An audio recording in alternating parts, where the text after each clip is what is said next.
Bonjour à tous. Je me présente Yann, Yann de Cleantech Business Angel. Je vous invite à consulter notre site web. On démarre aujourd'hui par un séminaire, un webinaire, une visioconférence qu'on avait l'habitude d'organiser dans le passé, qu'on a arrêté un peu avant la Covid, qui était l'intervention de différents fonds d'investissement, Demeter, Aster, etc., etc. On a décidé de reprendre ces webinaires où donc on fait intervenir un acteur de la chaîne de financement, que ce soit des acteurs en amont des business angels, comme par exemple les plateformes de crowdfunding, SoFN, WeSeed, etc. Des réseaux de business angels sont des réseaux qui interviennent notamment à nos ateliers de levée de fonds. Je vous invite à aller sur notre site web. Des ateliers de levée de fonds qui durent 2 jours, qu'on organise 1 à 2 fois par an. Notre process pour vous, investisseurs, entrepreneurs, vous l'avez ici sur la page Startup, qui est relativement simple. Vous soumettez votre projet sur Gust. Alors, pour ceux d'entre vous qui connaissent pas Gust, c'est un outil qui est utilisé par plus de 60-80% des réseaux de business angel en France. Ensuite, on vous invite à prendre un rendez-vous, un pitch de préqualification, donc qui nous sert, comme le nom l'entend, à préqualifier les dossiers pour les séances plénières.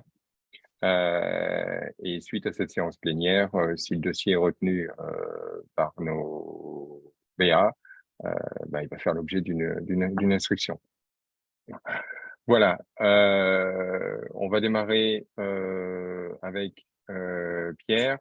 Pierre, je t'en prie, est-ce que tu peux démarrer ton partage d'écran? Oui, bien sûr. Tu peux. Je te partage.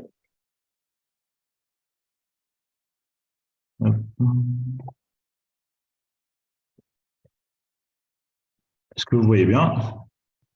Très bien, c'est parfait. Donc, je vous invite, pour ceux d'entre vous qui ont encore leur micro activé, à le désactiver. Pierre, on t'écoute le temps de la présentation et ensuite on démarre la session de questions-réponses. Voilà. Merci à toi, Pierre. Bonjour à tous, enchanté. Merci d'être présent pour ce webinaire.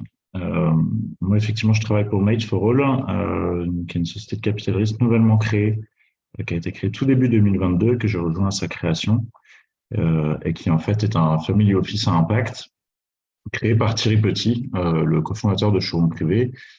Showroom Privé dont il a quitté toutes ses fonctions opérationnelles il y a maintenant près de 2 ans pour se consacrer à ses activités d'investissement.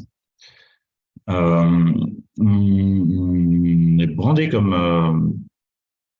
un family office à impact puisque aujourd'hui on essaye à 80% d'investir dans des projets impact sur de nombreuses thématiques différentes, avec 2 thématiques qui nous tiennent particulièrement à cœur, la transition écologique et énergétique, bien entendu, décarbonation des productions, nouveaux modèles de production, de consommation, beaucoup d'économie circulaire, également du zéro déchet, par exemple.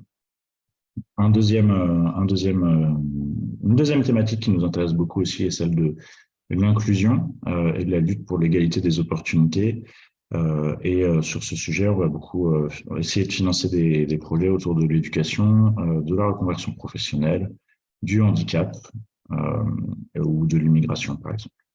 À côté de ces 2 grands piliers d'activité, on regarde aussi d'autres secteurs, notamment l'agriculture et l'alimentation. Là aussi, un but de décarbonation de l'alimentation, de soutien au monde paysan, des projets dans la santé, principalement en santé digitale, c'est peu de hardware et pas du tout de biotech, puisqu'on n'est pas équipé pour traiter ces dossiers-là. Et finalement, aussi des projets autour du tourisme, des loisirs, plutôt sur un mode coup de cœur quand même beaucoup les équipes ou les idées. Les startups dans lesquelles on investit sont des startups qui lèvent des fonds plutôt en pré-seed, surtout en seed, voire un petit peu en bridge jusqu'à la série A. Nous, on intervient sur des levées qui vont aller jusqu'à 2 millions d'euros environ, toujours en co-investissement et avec un ticket émanant de Made for All qui est situé entre 30 et 300 000 euros par projet. La moyenne étant un peu au-dessus de 100 000 euros. On a un fort focus sur la France, puisque 93% de notre portfolio est situé en France. même si on regarde aussi des projets en Europe ou en Israël. Toujours portés par des équipes de fondateurs. Et si on fait de l'impact, c'est pour qu'il y en ait un maximum. Donc, bien entendu, avec un potentiel de scalabilité, peut passer par un business model innovant, de la technologie, mais pas forcément, puisqu'on a aussi des projets low-tech qu'on finance de temps en temps.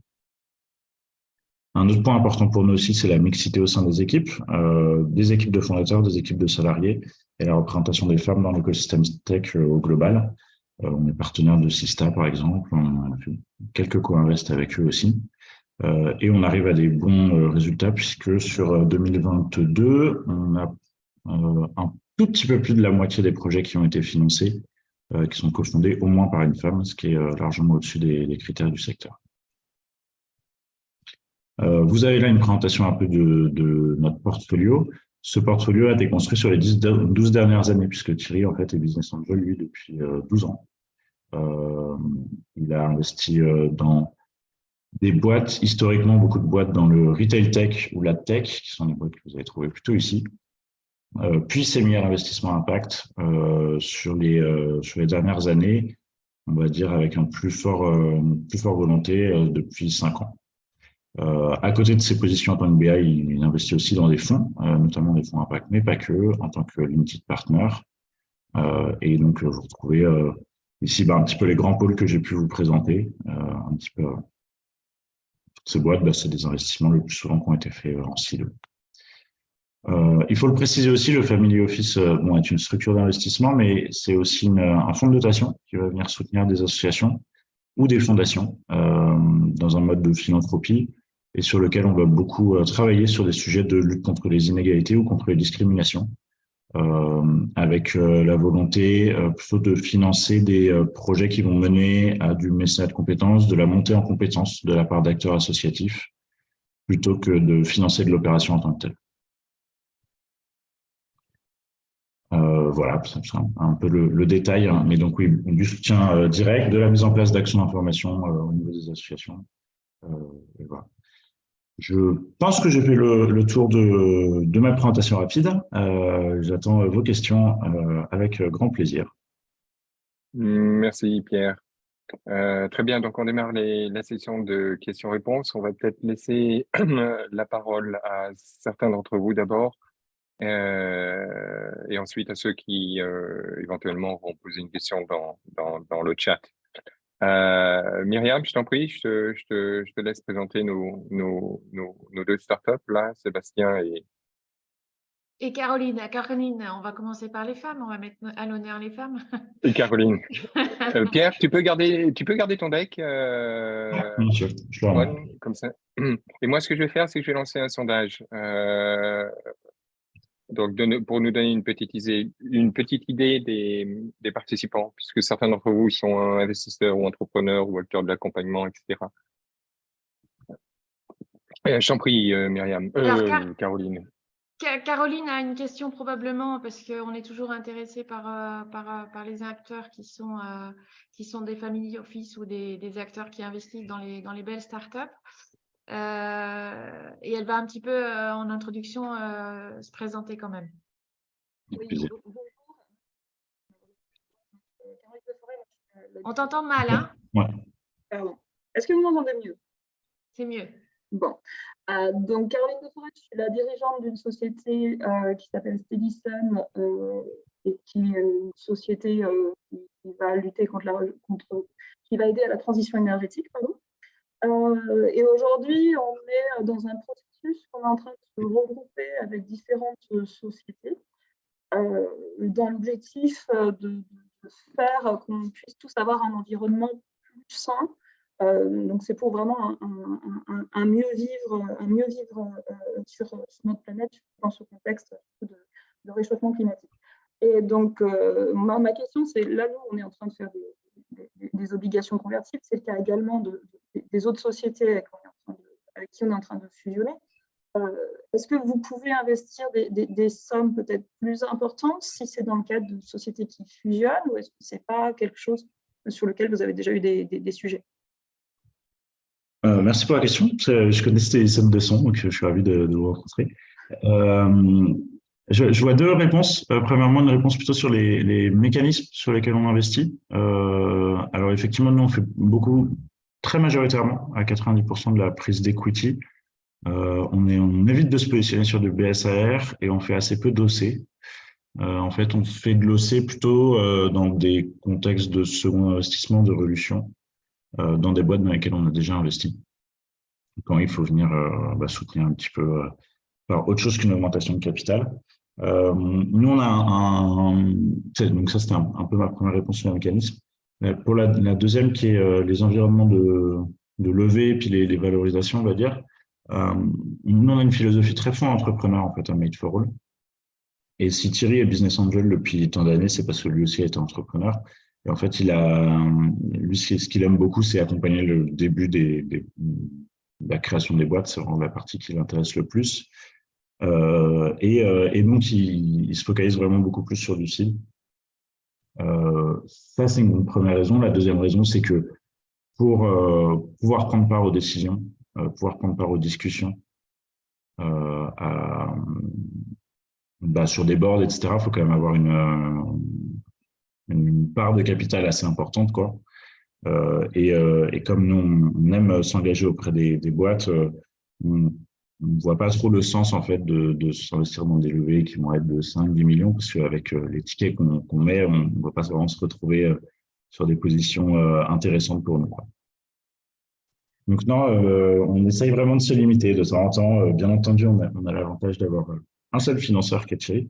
Donc on a une thèse d'investissement qui est quand même plus flexible qu'un VC classique, on va dire. Mais donc on peut regarder des choses qui sortent un peu de ces clous-là. Mais souvent, on essaye de se concentrer sur du seed et sur des levées autour de 1 million, quoi. D'accord, merci beaucoup. OK. Alors, je ne sais pas. Pardon, Caroline, allez-y. Non, c'était Myriam. Je voulais donner la parole à Sébastien maintenant que Caroline a posé sa question, puisqu'il avait une question qu'il a inscrite dans le chat. Alors là, on est plutôt dans une startup qui s'investit dans l'éducation, l'accompagnement et l'éco-conduite, l'éco-mobilité. Merci, merci Myriam. Bonjour à tous. Alors juste pour me présenter, moi je m'appelle Sébastien Fréry, je suis le directeur général de la société Drive Innov, qui a 7 ans d'existence. Alors pour faire très simple, on se montre comme un acteur de la mobilité. On part des problématiques, et Pierre, vous nous les avez bien représentées, donc j'irai assez vite, que ce soit le besoin de transition énergétique avec tous les impacts sociaux, environnementaux qu'on constate, des dépenses d'énergie qui ne cessent d'évoluer à la hausse, des villes, des cœurs de ville qui sont en train de se redynamiser. Bref, tout autant d'éléments qui nous ont amenés en fait à repenser la mobilité. Alors j'allais dire, on n'est pas les seuls acteurs. Nous, notre vraie différenciation, c'est qu'on amène en fait l'accompagnement aux usages de cette mobilité avec trois clientèles cibles. Le particulier, où on va développer l'écomobilité. Ça va de l'engin de déplacement personnel, trottinette, vélo, jusqu'au véhicule, où là, on va apprendre un sens de la responsabilité, de la sobriété aussi dans les déplacements. On va essayer d'amener les personnes à utiliser de manière beaucoup plus flexible toutes les solutions de déplacement. Donc là, on est sur les particuliers. Sur les professionnels et sur les entreprises, on va aider à la fois réduire l'empreinte carbone dans des initiatives très orientées sur la RSE, et aussi un besoin de sécurité en luttant justement contre tous les risques routiers qui impactent la vie des collaborateurs en entreprise. La dernière clientèle cible pour nous, c'est celle des institutionnels et des collectivités, avec des besoins, j'allais dire là aussi, de prévention, de sensibilisation, et aussi, un point important, une évolution des plans de mobilité. Les villes, je vous le disais, sont en train de se refondre. Et là, vraiment, les collectivités ont besoin d'acteurs pour les aider justement à auditer et à voir quelles peuvent être les trajectoires en termes de mobilité, avec encore une fois, tous les engins qui cohabitent. Donc pour nous, pour mener à bien nos missions, on a le respect de 3 piliers. Un, la formation, puisqu'on a des formateurs, des experts en interne. Le deuxième, c'est l'innovation. On est très tourné sur l'innovation avec, je vous donne quelques exemples, un simulateur en réalité virtuelle, une plateforme de formation distancielle qui est vraiment une première en France. On va pouvoir permettre à tout un chacun de se former rapidement avec du micro-learning sur tous les sujets liés à la mobilité. Donc, quand je vous parlais d'éco-conduite, quand je vous parle d'intermodalité, bref, tous les sujets qui tournent de près ou de loin à la mobilité sont accessibles et sont rendus, j'allais dire, simples d'utilisation pour le commun des mortels. Le dernier pilier, c'est celui de l'éco-responsabilité, parce que tout ce que l'on fait, on essaye d'avoir toujours dans notre tête finalement la réflexion de comment on peut utiliser de manière beaucoup plus optimisée, comment on peut consommer moins, comment on peut être encore plus efficace. On a encore des marges de manœuvre, et c'est pour cette raison qu'on est en pleine, en plein process de levée de fonds, avec une ambition très forte pour justement accélérer notre développement, puisqu'aujourd'hui on est présent sur le territoire, on est présent, par le digital, on est présent partout en France. On a même eu l'occasion d'aller former des personnes un peu de toute l'Europe il y a de ça quelques semaines. Mais vraiment, notre objectif, c'est d'accélérer notre développement sur les technologies qu'on a mis en place. Et peut-être, je terminerai par ça, on a une raison aussi, une valeur d'entreprise qui est très, très forte. C'est le zéro exclusion, c'est-à-dire on veut s'adresser à tout le monde, la mobilité. Parfois, certains parlent d'électrique, certains parlent d'hydrogène. Il y en a un peu pour tout le monde. C'est parfois un peu compliqué pour justement s'y retrouver. Et nous, l'objectif, c'est d'adresser des réponses personnalisées à tout un chacun. Alors, Sébastien, je vais devoir vous interrompre. C'est presque un pitch. Est-ce que vous pourriez poser la question? Ouais, excusez-moi. Alors, la question que je voulais vous poser, elle était surtout par rapport aux sociétés qui sont accompagnées justement par Made for All. J'ai bien compris du coup toutes les thèses d'investissement. Comment vous vous assurez un petit peu de l'évolution? Je parlais des KPI d'impact. Qu'est-ce qui vous permet d'évaluer le développement? On est très tourné, nous, là-dessus, pour justement suivre l'efficacité de nos dispositifs. Oui, très clair. Alors, avant tout, Made for All, nous, on n'est pas du tout sur une taxonomie européenne, ça, on n'est pas brandé comme un fonds impact article 8 ou article 9. Pour une raison qui sont des process qui sont assez lourds et que Made for All est une toute petite équipe, en fait, il y a Thierry et moi. Ce qui amène aussi à un autre sujet qui est effectivement ce sujet de la mesure de l'impact. Quand on est une petite structure qui n'est pas encore équipée d'une solution à ce sujet, même s'il en existe plein, puisqu'on a vu plein, notamment pour des invests. Nous, les critères d'impact qu'on va retenir sont très différents, parce que comme je disais, il y a différents sujets en termes d'insertion sociale, en termes de transition écologique, etc. La grille de lecture de notre assessment d'impact, elle est divisée en deux parties. On investit dans des boîtes qu'on considère comme des impact score. Et donc là, c'est vraiment assez simple de voir l'impact de ces boîtes, puisque par exemple, je peux prendre l'exemple du portfolio, mais back market, du CHE back market, c'est mathématiquement de l'extraction de terres rares en eau. Et donc le chiffre d'affaires de la société est directement lié à un objectif de conservation de la biodiversité, de reversement de fonds du monde paysan ou autre. Ça, c'est pour les impact score. Après, il y a des boîtes qui ont investi plutôt, nous, ce qu'on va appeler des impact enablers, et qui sont plutôt des entreprises qui vont aider d'autres entreprises à verdir leur business ou aider le secteur de l'impact. Des exemples là-dedans, typiquement, ça peut être le cas de votre entreprise, mais pas que. Puisque par exemple, dans le portfolio, on a des boîtes comme Job That Makes Sense, qui est la plus grosse plateforme de recrutement pour le milieu associatif et le milieu de l'impact. Est-ce que eux font de l'impact en tant que tel? Non. Et donc là, nous, on pense que ça reste bon pour le secteur, mais c'est beaucoup plus compliqué à assess. Voilà, ça c'est un peu la philosophie sur la mesure de l'impact chez nous. Après, en termes de KPI très précis, il y a des KPI qu'on demande sur nos bilans de fin d'année aux boîtes investies, sur la mixité dans les équipes, sur des estimations de tonnes de CO2 économisées, sur de la valeur ajoutée partagée avec les salariés, si les boîtes sont en bénéfice, est-ce qu'il y a des intéressements qui soient faits, etc. Et donc, on a quand même une bonne partie de critères de KPI qui nous permettent d'assess. Et je voulais ajouter un dernier point qui était, je ne trouve plus. Non, mais oui, en gros, c'est ça, voilà. Les critères de KPI sont comme ça. Et puis, on se base aussi beaucoup sur soit des labels qui peuvent être faits, puisque comme je disais, on n'est pas assez équipés pour le faire. Mais il y a des labels très sérieux. Alors bon, il y a les Bicorp, etc. Il y a aussi les Solar Impulse. On va beaucoup se baser sur le travail qui peut être fait par d'autres institutions pour venir vraiment regarder les critères d'impact et l'impact de ces boîtes-là. Ok, merci Pierre pour la réponse. Avec plaisir. Merci Pierre. Alors moi, je voulais un peu rebondir sur la question d'avant, sur les OC, auxquelles vous avez répondu, et peut-être passer la parole à Guy, puisque souvent on nous pose la question, B1, est-ce que vous faites des OC, etc. Et on a à peu près le même raisonnement que celui de Pierre. Guy, est-ce que tu veux prendre la parole là-dessus, sur les OC au travers des réseaux de Business Angel? Oui, avec plaisir. Les OC sont un instrument qu'il faut savoir utiliser.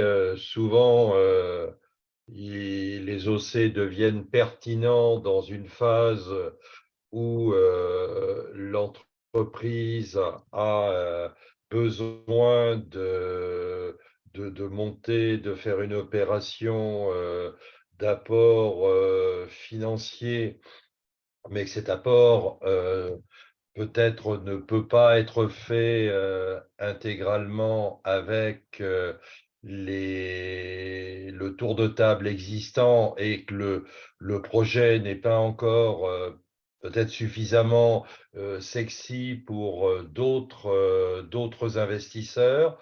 À ce moment-là, l'outil OC peut prendre sa place parce qu'à la fois, il apporte une rémunération un petit peu particulière pour l'investisseur et d'autre part, il permet à des personnes qui optimisent leur investissement en fonction des abattements fiscaux de dépasser en fait leur quota habituel. Donc, c'est vraiment un outil supplémentaire qu'il faut utiliser, mais il faut l'utiliser au bon moment, quoi.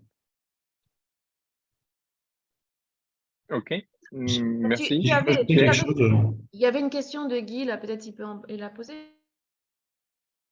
à Oui, moins c'est que une Pierre question. veuille rebondir. Mhm. Vas-y. Non, Guy, bon, Pierre, à vous. Juste pour rebondir rapidement sur les OC, moi je pense aussi que pour le coup, les plateformes, il y a certaines plateformes de crowdfunding, etc., qui proposent de faire des OC, et ça peut être une très belle façon de le faire, puisqu'en plus de gagner des obligations et du financement, vous y trouverez aussi des ambassadeurs, des gens qui peuvent s'impliquer sur votre projet, mais pas forcément dans des process de décision qui vont pas venir troubler votre gouvernance, etc. Mais ça peut quand même faire grandir la visibilité et l'engagement autour de votre projet entrepreneurial. Donc, ça peut être une bonne idée d'aller investiguer cette partie-là.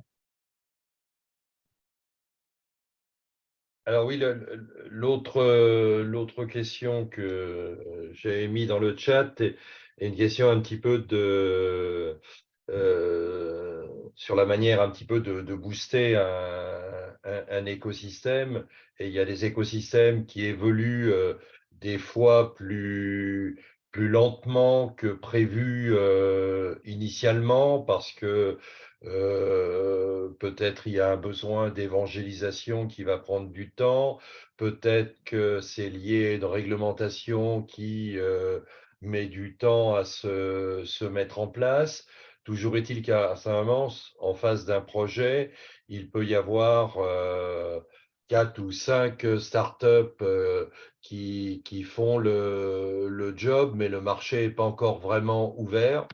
Et il faut savoir à ce moment-là imaginer des rapprochements entre ces acteurs, c'est-à-dire apporter éventuellement le financement ou les clés pour que ces acteurs se rapprochent, se marient, fassent un travail, on va dire, plus en commun, plutôt que chacun essayer de percer et de durer, ce qui peut amener à ce moment à la disparition d'un acteur qui pourtant avait des performances. Donc il y a ce type d'investissement qui est parfois nécessaire dans la vie des startups.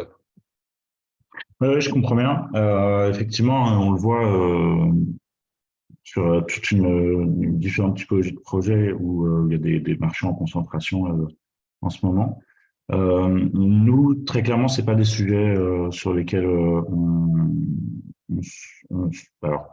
se positionne. Ça, si, ça peut arriver qu'on soit positionné sur des sujets tels que ça, parce que c'est la vie d'une entreprise.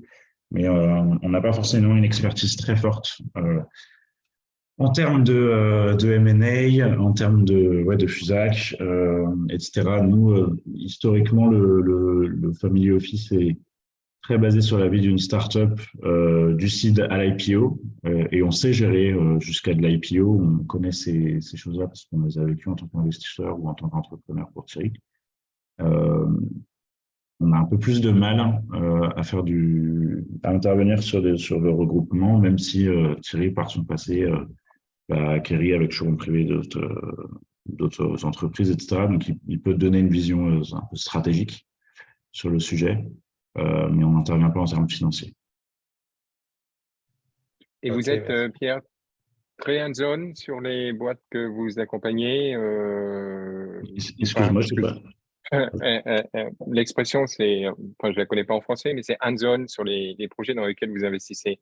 Il y a des fonds qui passent pas mal de temps en termes d'accompagnement. Oui, bien sûr. Vas-y, je t'en prie. Est-ce que tu pourrais nous citer un exemple, revenir sur le slide qui balayait les différentes boîtes dans lesquelles vous aviez investi et nous citer un exemple? Oui, bien sûr. Effectivement, alors nous, on a une volonté d'aider, bien entendu, la plupart des entreprises dans lesquelles on investit. La chose étant que on reste une petite structure, donc on ne prend pas forcément déjà de place au board de toutes les boîtes dans lesquelles on investit, puisque sinon on ferait que des boards en fait toute l'année. Bon, il faut quand même continuer à générer du deal flow, etc. Nous, on a, comme je disais, vraiment une philosophie assez fonds entrepreneur. Hein. Donc, l'objectif et nous, comment on voit le rôle d'un investisseur. L'investisseur est là pour apporter de la valeur, mais il n'est pas là pour… c'est de un, ni le boss d'un entrepreneur. De deux, il n'est pas là pour être là tous les mois non plus. On laisse beaucoup les entreprises évoluer. Et en fait, on les aide que si elles nous demandent de l'aide. Sinon, en termes de suivi, on est assez léger, on demande un petit mail par mois, parce qu'on pense que les entrepreneurs ont plus de valeur ajoutée à aller apporter à leur marché ou à leurs équipes, être au contact de leurs clients ou de leurs équipes, qu'au contact de leurs invests. Cependant, on a des boîtes sur lesquelles on est au board depuis tout le temps et on a beaucoup aidé. Et il y en a d'autres qui n'ont pas besoin d'aide, et donc on les a peut-être un peu aidés à des moments, mais beaucoup moins aujourd'hui. Pour rentrer un peu plus dans le détail, par exemple, il y a quelques boîtes quand même auxquelles je suis au board, je vais plutôt parler de celle-là. Mais par exemple, Cantu Scribe, qui est tout en haut à gauche, qui est une entreprise qui développe des logiciels d'éducation utilisés soit en B2C, soit dans les écoles, déployés dans les écoles, pour les enfants atteints de troubles 10, dyslexie, dyscalculie, dyspraxie. Là, c'est présent au board toutes les 6 semaines ou toutes les 8 semaines. Des sessions de travail qui sont, si on devait les quantifier, qui seraient à hauteur d'une demi-journée tous les 2 mois. La semaine prochaine, par exemple, on va passer 1 à 2 jours ensemble. Et on est intervenu, Made for All, en complément des autres co-investisseurs sur beaucoup de sujets différents, qui vont être des sujets qui peuvent aller de l'organisation de la semaine et de la vie personnelle des C-level pour être plus efficace, jusqu'à repackager les offres, reconstruire les grilles tarifaires pour les rendre plus lisibles en fonction des interlocuteurs. Pour Cantu, on a aussi travaillé ensemble sur des mécanismes d'automation de leur campagne de marketing et de réactivation, etc. Donc, ça dépend en fait beaucoup. Ça dépend aussi beaucoup du fit humain. Hein. Ça reste à chaque fois une histoire de rencontre. Ce qu'il faut retenir, c'est que les expertises qu'on va forcément le plus avoir au sein de Made for All restent quand même des expertises qui sont très liées au monde du e-commerce. Et donc, on va beaucoup parler et beaucoup challenger les startups sur les modèles d'acquisition, notamment d'acquisition digitale, sur la structuration des équipes commerciales et leur animation, sur la logistique pour les boîtes pour lesquelles ça s'applique. Et puis, bien entendu, la finance quand même aussi, de la stratégie de levée, comment on pense une levée. Parce que Thierry a vécu beaucoup de levées, de super levées, d'IPO, et donc c'est aussi quand même des sujets sur lesquels on peut filer un coup de main aux entrepreneurs. Ok, merci. Alors, y a-t-il d'autres questions? Je pense à certains d'entre nous, comme Myriam, ou encore Jean-Marc. Je ne sais pas si vous avez une question, ou même Florent. Oui, bonjour, je saisis l'opportunité. J'avais une question, c'était sur les BSA qui sont quand même un outil assez répandu. Donc, on a eu un peu votre philosophie, votre politique en termes d'OC. Qu'en est-il en termes de BSA? Ouais, tout à fait. Je le précisais un peu au début, et puis moi je serais ravi aussi d'avoir l'avis de Yann, de Guy sur les BSA. Nous, ce qu'on en voit, c'est que c'est un outil qui est récent, qui a bien fonctionné, notamment dans des périodes où le marché était beaucoup moins tendu sur les dernières années, etc. Aujourd'hui, un peu plus compliqué parce qu'on est un peu plus dans le flou dans les valos futurs, un peu plus pessimiste. Enfin, je dis on est un peu plus, mais le marché est un peu plus pessimiste. Et en fait, on y voit un second inconvénient, nous. Ça nous arrive d'en faire. Hein. On en fait, c'est très peu de nos investissements. Sur les 19 nouveaux invests qu'on a fait l'année dernière, il y en a peut-être 2 ou 3 en BSA. Donc, c'est pas non plus c'est moins de 10% du portfolio. Ouais, c'est 10% du portfolio. Oui, justement, les BSAR, sur les BSAR, parce que je vois que la question est encore posée dans le chat. Nous, on trouve qu'en fait, c'est rajouter du travail, parce que effectivement, ça permet de rentrer très vite, ça permet de fluidifier le début de la relation entre un investisseur et un entrepreneur, mais in fine, ça ne fait que décaler ce travail à plus tard. Et nous, on considère que c'est à la fois plus lisible, plus fair et plus efficace sur le long terme de rentrer sur de l'equity parce qu'une levée de fonds, ça prend du temps. Et en fait, faire des BSAR, c'est se mettre dans une position de levée de fonds un peu indéfinie. Nous, on préfère rentrer un moment, le faire de façon réactive et essayer de boucler vite ses levées quand même. Mais ensuite pouvoir laisser l'entrepreneur se consacrer au développement de sa boîte plutôt que de devoir revenir sur non, on va continuer à faire rentrer des gens BS un petit peu tout du long. À un moment, il va falloir se reposer tous autour de la table pour parler de la valo, etc. Pour nous, il faut vraiment structurer un peu la vie de la boîte sur OK, on lève des fonds. Une fois qu'on a levé ces fonds, on va les dépenser. Faire les deux en même temps, c'est compliqué en termes de temps, d'énergie et autres. Mais je serais ravi d'avoir l'avis des autres BA qui sont là aussi. Oui, alors effectivement, Guy, je t'en prie. Oui, je veux bien compléter cette partie-là. BSAR, c'est un instrument, il faut le connaître et l'utiliser quand c'est pertinent. C'est dans une phase très amont, peut être une bonne solution parce qu'on voit souvent beaucoup d'erreurs des startups dans le premier tour de Love Money où on survend une valorisation à ses amis ou à sa proximité qui ne sont pas en mesure de bien comprendre et de bien challenger la valorisation. Donc, quand la valorisation se fait, ensuite, il peut y avoir des déceptions et le sentiment d'avoir été un petit peu floué.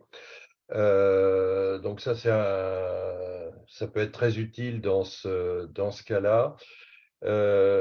Quand on utilise abusivement les BSAR, on hypothèque un petit peu ce que seront les futures discussions et des fois on va être, on va dire, très bloqué par ce qu'on aura retenu en ayant pensé avoir établi une plage entre un plancher et un plafond raisonnable, mais qui s'avère non raisonnable au bout d'un certain temps. Et là, on va avoir peut-être une discussion un petit peu difficile entre fondateurs et investisseurs, et on génère une déception. Donc, la discussion sur la valo, il faut pas tarder à la faire et pas la repousser sans cesse, sinon on se crée soi-même ses pièges, quoi. Je vous remercie.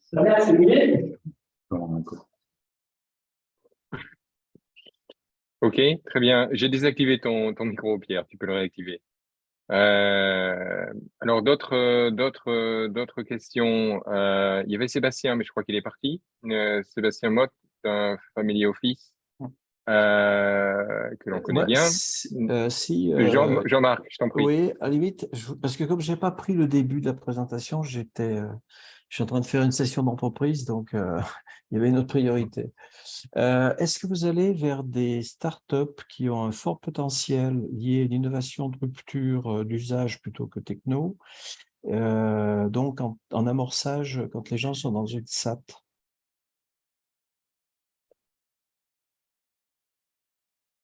Ça nous arrive effectivement de regarder des projets de SAT. On connaît bien les SAT de Saclay, de Linxium, à Grenoble, etc. Donc, on regarde des projets deep tech, effectivement, si c'est de ça dont vous vouliez parler. Ouais. Après, ça dépend jusqu'à quel niveau de complexité, hein, puisque c'est Bien pas sûr. forcément notre cœur d'investissement. Et donc, là-dessus, on se base quand même beaucoup sur le travail de co-invest aussi qui pourrait être fait. Ah bah oui, parce que là, il y aura des levées de fonds, forcément. Ouais. Il y a des montants importants, donc on est sur plusieurs millions et il y aura voilà. Donc, je pourrais éventuellement, mon venu, vous en parler. Et est-ce que vous allez sur des dossiers de réindustrialisation lorsqu'on rapatrie, puisque vous êtes quand même sur le durable, le RSE, etc., Ouais.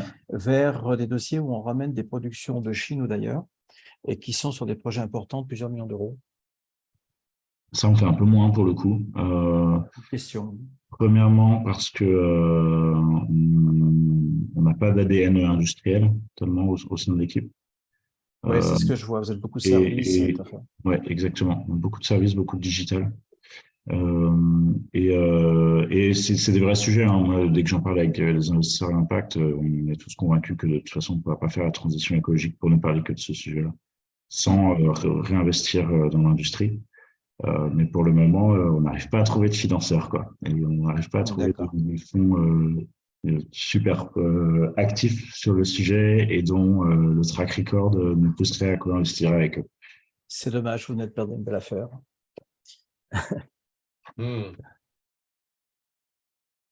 Voilà. Sinon, il y a dans les financements, j'écoutais tout à l'heure les BSA, BSAIR.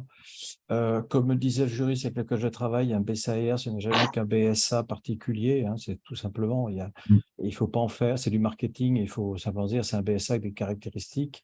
C'est le propre des BSA, c'est d'être souple et d'adapter.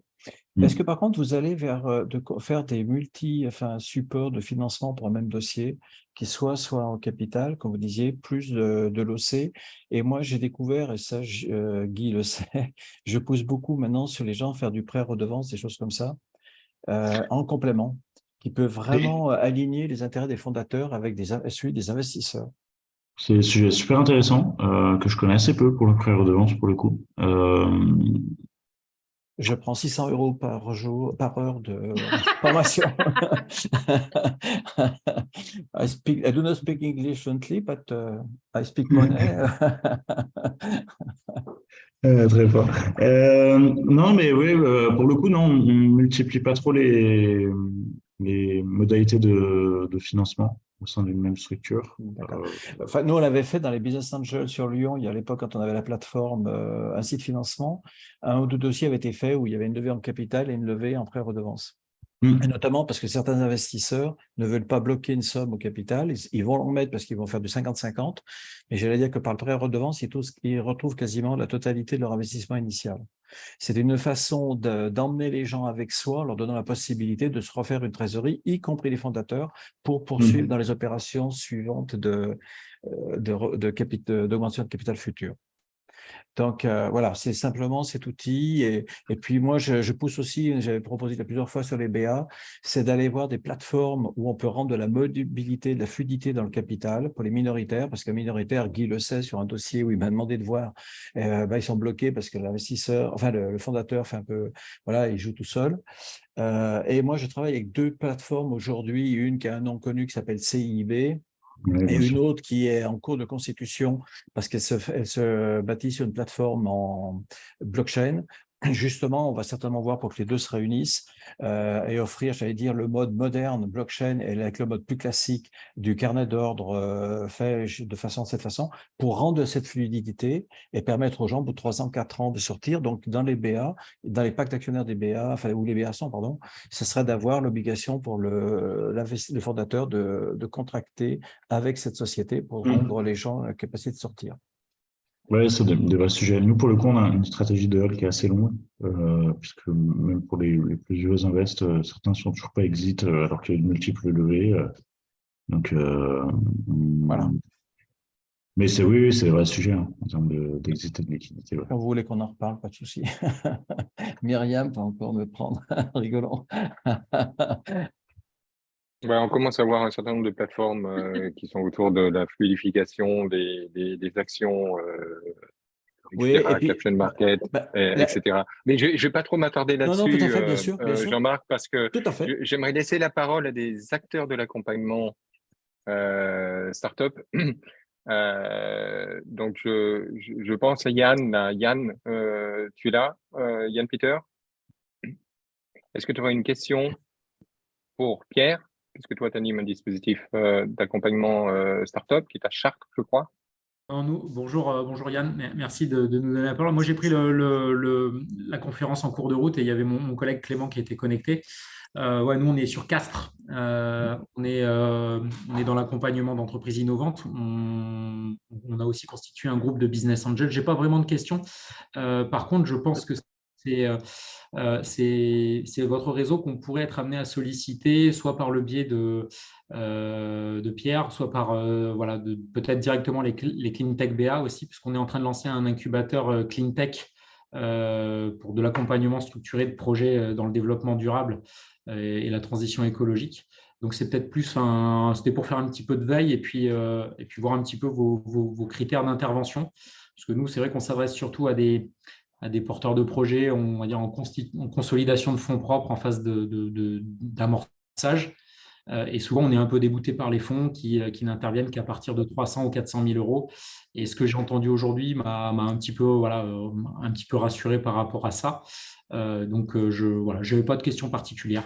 Mais en tout cas, c'était très intéressant. OK, merci Yann. La remarque est effectivement très, très intéressante et ce que l'on doit très probablement booster, c'est vraiment des complémentarités en termes d'accompagnement d'investisseurs du type BA, mais des family office, mais des VC et faire que tous ces acteurs cohabitent un petit peu plus parce qu'il est vrai que dans certains cas, par exemple, si on parle de l'accompagnement initial et de la phase d'incubation, des fois, on est en face une start-up qui a déjà démarré et est sur le métier, mais n'est pas bien passé par la case incubation et il lui manque un certain nombre de briques et si on n'y prend pas garde, la société va rester avec un petit peu une faiblesse sur une dimension. Donc, plutôt que de segmenter, comme on le voit souvent, incubation après arrive une morphologie d'acteur, puis après une autre morphologie, etc. Une cohabitation et des superpositions sont souvent plus porteuses que de cette segmentation à outrance. Oui, effectivement, on est souvent amené malheureusement à dire trop tôt. Mais ce qu'on fait chez Cleantech, c'est l'idée, c'est de dire qu'on investisse ou pas dans vos dossiers, vous en ressortirez avec de la valeur ajoutée. Donc, comme on est très connecté à l'ensemble de l'écosystème, hein, que ce soit les pôles de compète, les incubateurs, les accélérateurs, etc., on met en général les porteurs de projets, quand le projet est trop tôt, vers des dispositifs du type Techstar, par exemple. Il y a quelques mois, on a poussé un dossier vers Techstar qu'il a intégré. Et l'avantage de ces accélérateurs, certains accélérateurs, c'est qu'ils mettent aussi de l'argent. Donc, idéalement, il faudrait que ce soit fait parallèlement plutôt que consécutivement. OK. Est-ce que je vois le temps qui passe? Il est 53. Il nous reste quelques minutes. Est-ce que quelqu'un d'autre, un entrepreneur, voudrait prendre la parole?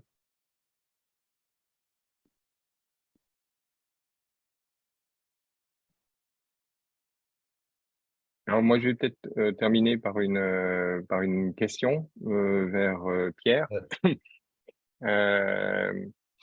Quelles sont les premières choses que tu regardes dans un dossier? Est-ce que c'est la taille de marché? Est-ce que c'est la capacité d'exécution du porteur de projet? On a certains dispositifs qui nous disent, voilà, je m'intéresse uniquement à des boîtes qui font tant de millions à horizon 2030, par exemple. Donc, c'est un de leurs critères de sélection. Qu'est-ce que tu vas, s'il y avait quelque chose que tu devais regarder en premier, parce qu'à mon avis, tu vas me dire, c'est un mix, ce serait quoi lors d'un premier contact? C'est une super question. Moi, ce que je regarde en premier, effectivement, c'est la taille de marché. Je regarde même pas en fait les BP objectivés, etc. Enfin, je les regarde, mais je regarde pas les chiffres dedans. Je regarde plutôt la façon dont ils sont construits. C'est ça. Plutôt dans un second temps. Mais on sait bien qu'une boîte qui présente un chiffre d'affaires à 18 millions en 2027 peut le faire, mais bon, on en est très loin encore, quoi. Donc non, moi je regarde principalement la taille de marché. Des choses assez bêtes de coût d'acquisition, quand c'est possible de les calculer. Alors, certes aussi les rapports lifetime value, CAC, etc. Mais ne serait-ce que le coût d'acquisition, qui pour moi est révélateur de beaucoup de choses différentes. Premièrement, à quel point le projet est déjà optimisé, comment il a été conçu en termes d'acquisition, etc. Et ce qui est assez intéressant. Deuxièmement, à quel point la solution arrive sur un pain point qui est fort, avec un coût d'acquisition super faible, c'est-à-dire qu'il y a beaucoup de gens en fait qui font ces recherches Google, qui ont ces problèmes et qui tombent sur les solutions qui sont proposées par les boîtes. Donc c'est un vrai sujet. Bon, bien sûr, tout ça, ça va mettre en rapport avec des moyennes de secteur à chaque fois. Et une troisième chose que je regarde aussi beaucoup, et c'est quelque chose qui est assez peu présent dans les decks de manière générale, c'est l'historique de la boîte. Et effectivement, la capacité à bootstrapper, à faire des choses ou avoir fait des choses de façon maligne au début pour économiser du temps sur le long terme ou économiser de l'argent tout de suite. Et donc, ouais, la capacité d'exécution et basiquement, combien il a fallu de temps pour atteindre les premiers 100 000 € de chiffre d'affaires, par exemple. Alors, bien entendu, ça dépend beaucoup des typologies de projets, des secteurs, des technologies utilisées, mais c'est des choses que je regarde. Très bien. Guy, Myriam, vous voulez rebondir là-dessus, peut-être, les critères chez Cleantech BA, ce qu'on va regarder en premier? Voilà, chacun un petit peu sa méthodologie. Nous, on est plutôt sur un petit peu une approche, on va dire, multi-personnes, c'est-à-dire qu'en fait, on réunit plusieurs personnes qui ont des sensibilités différentes et des intuitions différentes et des vues très, très percutantes de par leur expérience, de par leur attitude. Et c'est l'addition un petit peu de tout ça qui a du sens. On attache beaucoup d'importance néanmoins à l'évaluation et à comprendre l'équipe. Donc, on essaye de comprendre le team et la rencontre est également très, très importante. Et beaucoup d'attention apportée sur la manière dont se profile l'accès au marché et qu'est-ce qui a été fait, qu'est-ce qu'on envisage, et est-ce qu'on est dans une démarche un petit peu bloquée ou est-ce que on a une ouverture pour pouvoir évoluer, pivoter si nécessaire. Mais surtout, ce qui est important, c'est l'approche multi-regard et on est attaché on va être très sensible dans ces multi-regards à la personne qui aura un enthousiasme très fort, et je parle de l'investisseur, qui aura un enthousiasme très fort pour le projet, même si les autres ont un avis plus nuancé, l'enthousiasme très fort d'un acteur est pour nous un indicateur massif.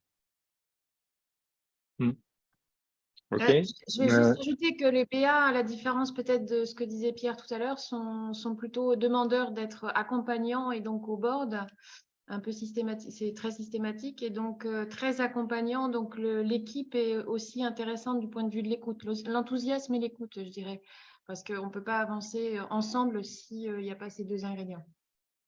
Ouais, je ne l'ai même pas parlé, mais effectivement, la qualité de l'équipe,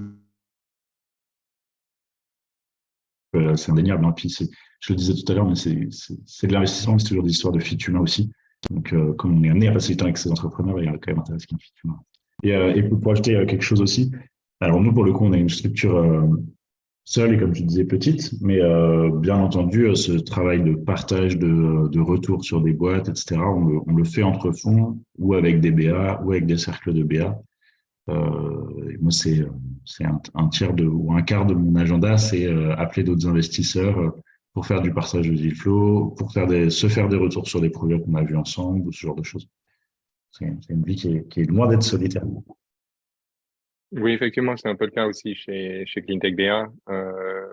Parce qu'on voit un certain nombre de dossiers, mais on n'a pas nécessairement des instructeurs pour instruire le dossier de A à Z.